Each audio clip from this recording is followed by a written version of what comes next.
লড়াই মূলত আমাদের লড়াই কিসের লড়াই?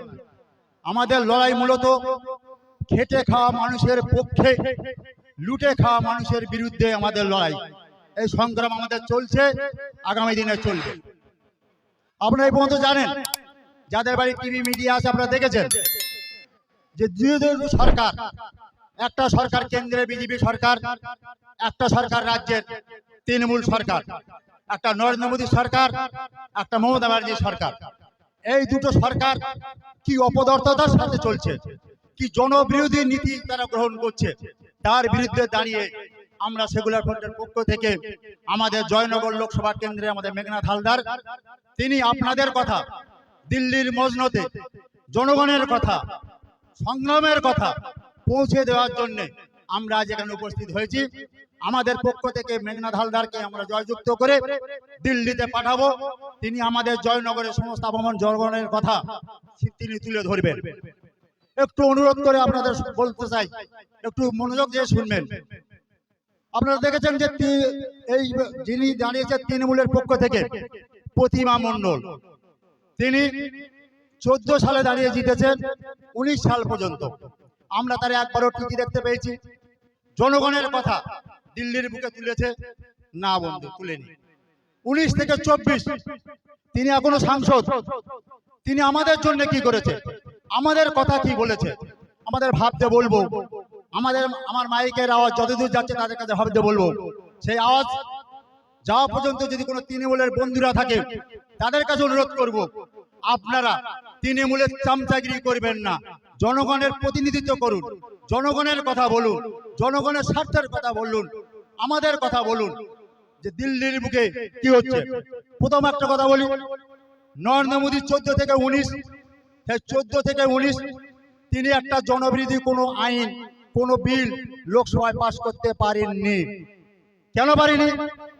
তৎকালীন সময় লোকসভার মধ্যে এমন একটা দলের প্রতিনিধিত্ব ছিল, তারা আজ হয়তো আমাদের সঙ্গে নেই, কিন্তু আমরা বন্ধুত্বপূর্ণ তাদের সঙ্গে লড়াই করছি। তারা হচ্ছে বামফ্রন্ট। বামফ্রন্টের কিছু প্রতিনিধির মধ্যে ছিল, লোকসভার মধ্যে ছিল, তাই নরেন্দ্র মোদীকে চুপ করে বসিয়ে রাখতে পেরেছিল। তিনি বর্তমানে এখন মুর্শিদাবাদে বামফ্রন্টের পক্ষ থেকে দাঁড়িয়েছে, কিন্তু দুর্ভাগ্যবশত আমরা তাদের সাপোর্ট করতে পারছি না। তাদের কিছু ত্রুটি বিচ্ছুতি, কিন্তু আমরা বন্ধুত্বপূর্ণ লড়াই তাদের সাথে আমাদের করছি। বামফ্রন্টের জন্য 14 থেকে 19 নরেন্দ্র মোদী ছিল দিল্লির প্রধানমন্ত্রী। তিনি জনবিরোধী কোনো বিল পাশ করতে পারেননি, তিনি মুসলিম বিরোধী কোনো বিল পাশ করতে পারেননি, তিনি রাম মন্দিরের কোনো আইন পাশ করতে পারেননি, কিন্তু বামপন্থীদের ভেতরে ছিল। কিন্তু 19 থেকে 24 দুর্ভাগ্যবশত পশ্চিমবাংলায় কোনো বামপন্থী এমপিওর ভেতরে আমরা পাঠাতে পারিনি, পশ্চিমবাংলার মানুষ আমরা পাঠাতে পারিনি। এটা আমাদের দুর্ভাগ্য বলুন আর আমাদের দুঃখের বলুন, যাই করে বলুন। না পাঠাবার পরে আমাদের কি হয়েছে, একের পর এক মুসলিম বিরোধী আইনগুলো পাশ হয়েছে, একের পর এক জনবিরোধী আইনগুলো পাশ হয়েছে, একের পর এক জিনিসপত্রের দাম বেড়ে চলেছে। প্রতিবাদ করার মতো লোক ছিল না। যে তৃণমূল বন্ধুরা আমরা শুনছেন তাদের কাছে প্রশ্ন করি, ছিল তো আপনার প্রতিমা মণ্ডল, ছিল তো আপনার তৃণমূলের অনেক এমপি ছিল, তারা ওর মধ্যে একবারও প্রতিবাদ করেছে কি? যদি করে থাকে তাহলে আমি এখান থেকে বলছি আমরা প্রতিমার পক্ষে ভোট দেবো।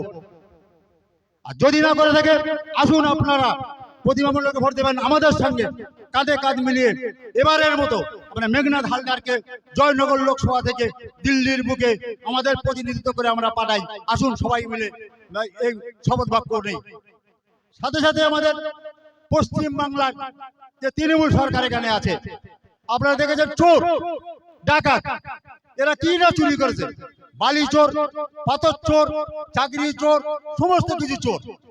চোরেদের বিরুদ্ধে আমাদের লড়াই। আমরা লড়াই করছি কাদের পক্ষে?